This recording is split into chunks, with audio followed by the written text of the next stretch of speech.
आज सुबह जब मैं उठी मुझे बहुत ज़ोर से सर दर्द कर रहा था, सर्दी हो गया था, खांसी हो रहा था, गले में दर्द था।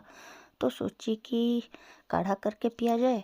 तो काढ़ा के लिए यहाँ पे मैं डाल रही हूँ काली मिर्च, पिपड़ी, दालचीनी, बड़े वाले इलायची, छोटा इलायची और फिर थोड़ा अदरक और इसको डाल के 2 कप पानी डाल के इसको उबलने के लिए छोड़ रही हूँ।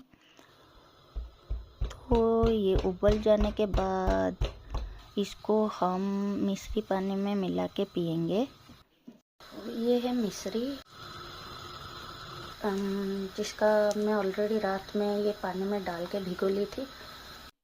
तो मिश्री को आयुर्वेदा में बहुत अच्छा माना जाता है और इसका बहुत सारा बेनिफिट्स होता है, जो पेट को भी ठंडा रखता है और गले के दर्द को भी कम करने में हेल्प करता है अगर काढ़ा साथ पिया जाए।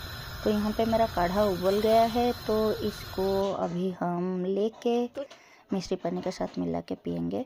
तो यहाँ पे मैं काढ़ा छान ली और फिर उसके साथ मिश्री पानी मिला रही हूँ। ये 2 मिला के पीने से गले को बहुत ज़्यादा आराम मिलता है।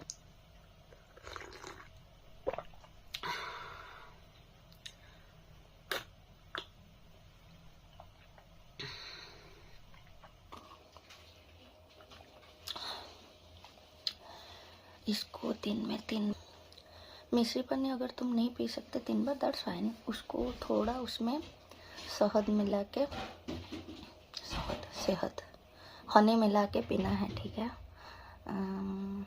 और फिर चंगा रहोगे पूरा। और गले को लिटरली तुम 1 दिन पीने के बाद पता चलेगा कि इसको पीने से गले को बहुत शांति मिलता है। होप सो मेरा गला फिट जाएगा और मुझे ड्राई कॉफ हो रहा है वो कम हो जाएगा। Okay, bye bye.